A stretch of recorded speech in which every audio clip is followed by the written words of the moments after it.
नमस्कार, मैं हूं नीलम शर्मा। आप देख रहे हैं सत्यम समाचार। आइए शुरुआत करते हैं खबरों की।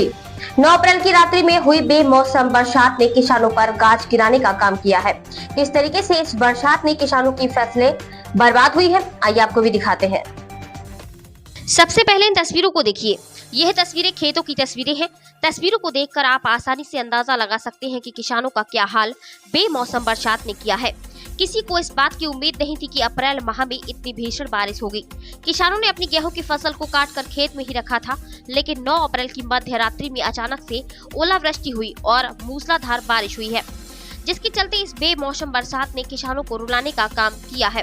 खेतों में कटी रखी गेहूं की फसल लगभग बर्बाद हो गई है। इतना ही नहीं, जो फसल खेतों में खड़ी थी वह भी नष्ट हो गई है। सिर्फ किसानों को ही नहीं बेमौसम बरसात ने बर्बाद किया, बल्कि मिट्टी के बर्तन बनाने वालों का भी भारी नुकसान किया है। मिट्टी के बनाए गए बर्तन बारिश के चलते नष्ट हो गए हैं। तस्वीरों में आप देख सकते हैं, मिट्टी के बर्तन बनाने वाले व्यक्ति के हाथों में मिट्टी के बर्तन हैं, जो पूरी तरीके से नष्ट हो चुके हैं। बेमौसम हुई बरसात को लेकर किसानों ने अपना दर्द किस तरह बयां किया है, अब जरा यह भी सुनिए। आज ओलावृष्टि जो हुई है और आंधी आई है, बहुत तेज़ हवाएं चली हैं, उससे बहुत काफ़ी नुकसान हुआ है। जितने लहसुन रखे हुए थे खेतों में वो सब भीग गए।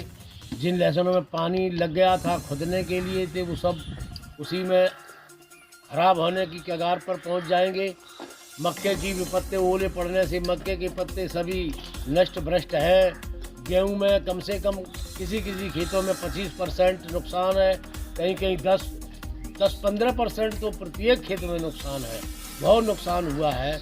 किसी की टीन सेट उड़ गई है, किसी के छप्पर टूट गए हैं। लहसुन में सबसे ज़्यादा नुकसान हुआ है। गेहूं की कटाई कितने दिन में हो पाएगी शुरू लगभग? अब गेहूं की कटाई अभी तो केवल 10-15% गेहूं की कटाई, सब गेहूं कम से कम 80% गेहूं कटाई के लिए खड़ा है, उनमें काफ़ी नुकसान है।